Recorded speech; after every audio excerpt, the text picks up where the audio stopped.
दादाच्या अकाली जाण्यानं महाराष्ट्रानं नेमकं काय गमावले?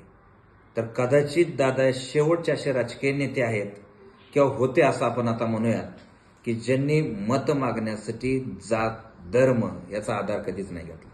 त्यांनी मत मागण्यासाठी त्यांची जात शेतकरी, कष्टकरी, विद्यार्थी हीच होती आणि ह्यांच्या कल्याणासाठी काय करता येते हे आपण पाहतो, त्यांच्या कामातून आपण बघितलं.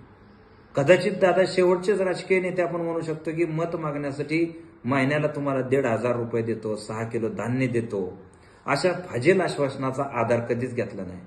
तर त्यांनी MIDC, धरणं, शेतकऱ्यांसाठी सुविधा, विद्यार्थ्यांसाठी सुविधा कशा सहज होतील ह्याचा आधार त्यांनी घेतला.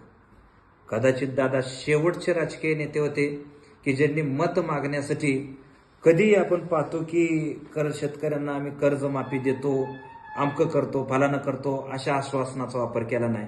तर शेतकऱ्यासाठी कृषी प्रदर्शनं, ऊसाला योग्य दर, कारखानदारी, सहकार तत्व हे पश्चिम महाराष्ट्रात रुजवण्याचं काम केलं.